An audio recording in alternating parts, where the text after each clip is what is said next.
सबसे पहले तो राजस्थान में हाई कोर्ट का जो वर्जन आया है, जो टिप्पणी आई है आरपीसी को लेकर, वो अपने आप में बहुत कुछ कहानी बयां करती है। आरपीसी की वो संस्था है जहां से प्रदेश का नौजवानों का भविष्य तय होता है एक तरह से। और लंबे समय से मैं खुद भी कहता आया हूं और लोग भी कहते हैं कि आरपीएससी का जो गठन है, जो चयन प्रक्रिया है, जो कार्यप्रणाली है, जो जवाबदेही है, जो पारदर्शिता है, वो पूरी तरह कॉम्प्रोमाइज़ हो चुकी है। अब जब हाईकोर्ट खुद ये कह रहा है कि आरपीएससी गूंगी बहरी बैठी है, तो मुझे लगता है कि सरकार के पास अब कोई कारण बचा नहीं है, कोई एक्सक्यूज़ बचा नहीं है कि वो मूल चूक परिवर्तन करे।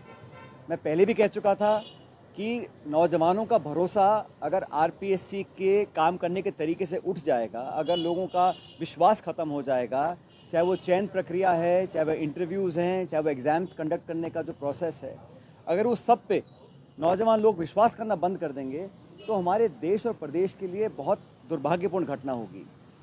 मैंने पहले कहा था कि आरपीएससी में जो हुआ वो पूरा एक्सपोज हो चुका है, तो बिना समय ज़ाहिर करे उसमें मूल चूक परिवर्तन करना पड़ेगा। और बार बार ये कहना कि वो संवैधानिक संस्था है, उसमें परिवर्तन करना पॉसिबल नहीं है, ये महज एक बहानेबाजी है। 1 साल से ऊपर सरकार को हो गया और सरकार अगर चाहती तो बहुत कुछ परिवर्तन ला सकती थी, लेकिन महज चुनावी भाषणों में बातें बोलना और सत्ता में बैठने के बाद अपनी आंख बंद कर लेना इस बात को दिखाता है कि कोई अनावश्यक दबाव सरकार के ऊपर होगा।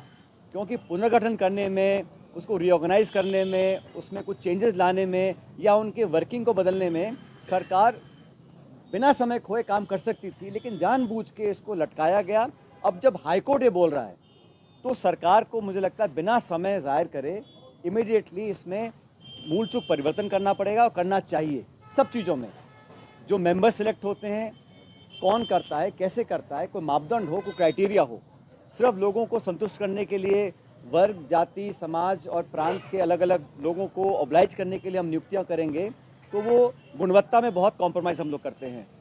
जब चोरियां पकड़ी जा रही हैं, रंगे हाथ लोग पकड़े जा रहे हैं, पुलिस कार्रवाई कर रही है, फिर भी आरपीएससी को अभी तक सरकार ने कोई भी बदलाव के संकेत नहीं दिए हैं और सिर्फ अपनी जान बचाने के लिए स्टेटमेंट्स दे रही है।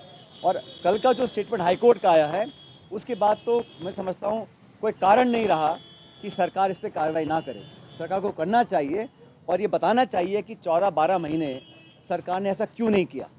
इस बात को न सिर्फ मैं, हमारी पार्टी, प्रदेश के लोग सैकड़ों बार उठा चुके हैं। दूसरा भी, सरकार के एक मंत्री हैं जिन्होंने आरोप लगाया, एक पब्लिक प्लेटफॉर्म से आरोप लगाया कि उनका फ़ोन टैप हो रहा है। किसी भी व्यक्ति की प्राइवेसी पर हनन करना कोई सरकार नहीं कर सकती है, कोई भी नागरिक हो। और जब वो नागरिक शपथ लिया हुआ सरकार का एक मंत्री हो और पब्लिक प्लेटफॉर्म से बोल रहे हो और सरकार कोई जवाब नहीं दे रही है, क्योंकि एक कलेक्टिव लीडरशिप होती है, सरकार का मंत्री सरकार का नुमाइंदा है, तो एक तरह से सरकार खुद बोल रही है और वो खुद कह रहे हैं कि मेरा फ़ोन टैप हुआ। उन पर उनका दल एक कार्रवाई करता है, वो उनका अंदरूनी मामला है। भारतीय जनता पार्टी का एक संगठन है, उस संगठन में वो किसको नोटिस देते हैं, क्या कार्रवाई करते हैं, ये उनका निजी मामला है, मैं उस पर नहीं जाना चाहता हूँ। लेकिन पब्लिक लाइफ में सरकार के एक मंत्री, जो आज भी मंत्री हैं, वो एक क्लेम करते हैं और कहते प्रमाण मेरे पास है, और सरकार कोई जवाब नहीं दे रही। सदन के अंदर सरकार को जवाब देना चाहिए।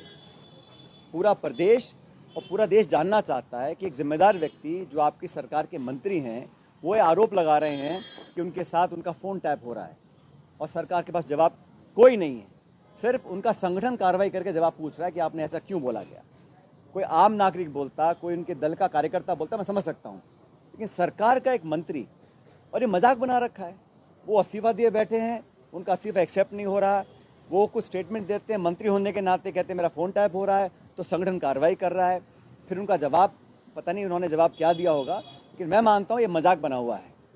लगभग 1 साल हो गया, किसी व्यक्ति को पार्टी में काम करने का अधिकार है, लेकिन जब वो मंत्री बन जाते हैं तो अलग जिम्मेदारी होती है। और एक कलेक्टिव लीडरशिप में every minister speaking for the government, जो स्टेटमेंट उनका आया है उस दिन फ़ोन टैपिंग का, वो सरकार का स्टेटमेंट है। सरकार में बैठा मंत्री खुद कह रहा है मेरा फ़ोन टैप हो रहा है और सरकार मजाक बना रखा है। तो पूरी प्रणाली को एक तरह से चैलेंज किया है और दुर्भाग्य है कि सदन चल रहा है, सत्र जारी है और हमारी पार्टी ने, हमारे दल ने सदन के अंदर मामले को उठाया, कोई जवाब नहीं आया। तो मुझे लगता है कि सरकार को कुछ निर्णायक कार्रवाई करनी चाहिए, सच्चाई जनता के सामने आनी चाहिए। अगर किसी सूत्र ने उनको बताया था तो डॉक्टर साहब को भी उसका सूत्र का खुलासा करना चाहिए।